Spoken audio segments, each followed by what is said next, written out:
These are from something that really happened in the south of Syria. Families were giving martyrs to the regime or to war, let's say. They were granted a goat in return for their sacrifice.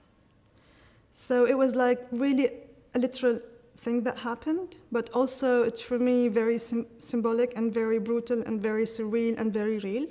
I was so reluctant to the idea about writing immediately.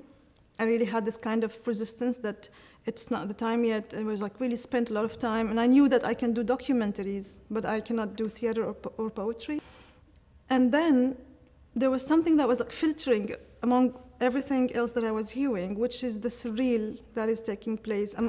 The relation between reality and surreal was like really shocking for me, because we started to normalize with what is not real and to consider it as real and to go one step further.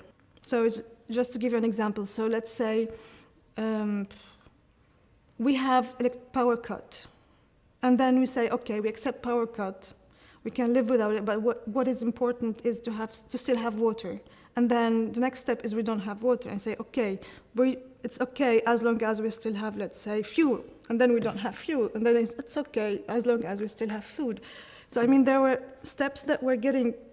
You're just like getting water up there, and you're just like, yeah, okay, I'm still living. You know, it's just like, we get used to it, you know, just like what we're, for example, surprised, yeah, only one goat, so we start to question the next step. It's only one goat, so it's about the goat is enough, you know, just like sometimes this is the steps of, you know, that we normalize with, and then your whole ration, your whole, logic also get twisted, because yes, this goat is giving something to the family. They are happy about it. Who am I to say that you don't have to take the goat? You know, so it's also, what is truth? You know, in this sense, I started to feel like, what if the family really needs the goat?